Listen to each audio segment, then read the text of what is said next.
你有沒有買過那種照片看起來5星級，收到像夜市抽獎的商品啊？網購寫着超厚冬季棉被，收到打開薄得像春卷皮，評論區全都寫跟圖片有點落差，有點，根本是平行宇宙吧？或者你去夜市買水果，老闆稱重超快，袋子一拿回家，怎麼感覺比昨天少一半呢？你開始懷疑，到底是我變強壯，還是磅秤有自己的信仰？今天的以西結書45章9到25節，看起來像政府公告，公平的天平，公平的升斗，公平的量器，節期，獻祭。很多人讀到這裡，眼神開始失焦哦，心裡想，主啊，我又不是開五金行，也不是市場管理員，這跟我有什麼關係？等等，真正被神點名的不是磅秤，而是人心。神一開始就對領袖說，夠了，不要再欺壓百姓，要用公平公義，然後又一直重複一句話，要有公道的天平，公道的量器。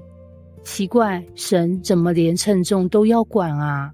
因為他知道，一個社會不是一天變壞，而是一點點沒關係開始，少稱1兩，多報一點賬，晚5分鐘打卡，早半小時下班，公司文具帶回家，盜版影片，反正沒人知道，報稅能少就少，大家都這樣啦。有沒有發現，我們最常說的一句話就是這沒差啦，神卻說有差，因為誠信不是金額問題，是生命問題。今天我們未必拿假天平，但每個人心裡都有一把雙標天平，自己遲到是塞車，別人遲到就是沒責任感，自己失敗是環境不好，別人成績差就是不努力，自己講話直接叫真性情，別人講話直接叫沒禮貌，是不是很熟悉？我們不是沒有公平，只是公平通常都對自己比較寬。神說把天平調正，原來真正需要校正的不是市場，是心。接着經文開始談節期和獻祭，很多人又開始疑惑，不是新約了嗎？怎麼還講祭物啊？重點不是牛羊哦，而是提醒百姓一件事，人生不能只有賺錢，也要記得感恩。節期就是把忙碌按下暫停鍵。今天如果神來看我們的行事曆，星期一開會，星期二加班，星期三追劇，星期四滑短影音，星期五聚餐，星期六補眠，星期日，主啊，不好意思，我今天真的很累。神大概會問，那你到底哪一天不累？我們不是沒有時間，只是把時間全部投資在會折舊的東西。手機1年換一次，電腦3年換一次，汽車幾年換一次。可是心靈多久沒保養了？難怪很多人薪水增加，快樂卻沒有增加，房子變大，笑容變少，朋友變多，能談心的人變少。神設立節期，就是提醒人不要活到忘記我是誰。真正的敬拜不是神需要，是我們需要。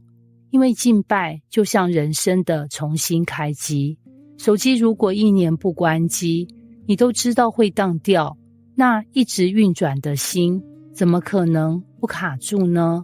然後還有一個超大的轉折，整段經文一直談公平和敬拜，原來這2件事根本分不開哦。有人敬拜唱得超投入，一離開教會開始欺騙客戶；有人禱告流眼淚，轉身就在網絡留言攻擊別人；有人奉獻很大方，回家卻對家人斤斤計較。神說，真正的敬拜不只是嘴巴唱詩，而是你的磅秤、你的報價、你的合約、你的信用、你的承諾都能榮耀神。敬拜不是一首歌，敬拜是一種活法。最後你會發現，以西結45章根本不是一本市場管理手冊，而是在問每一個人，如果今天神來檢查你的生命，他看見的是公平的天平，還是方便自己的標準呢？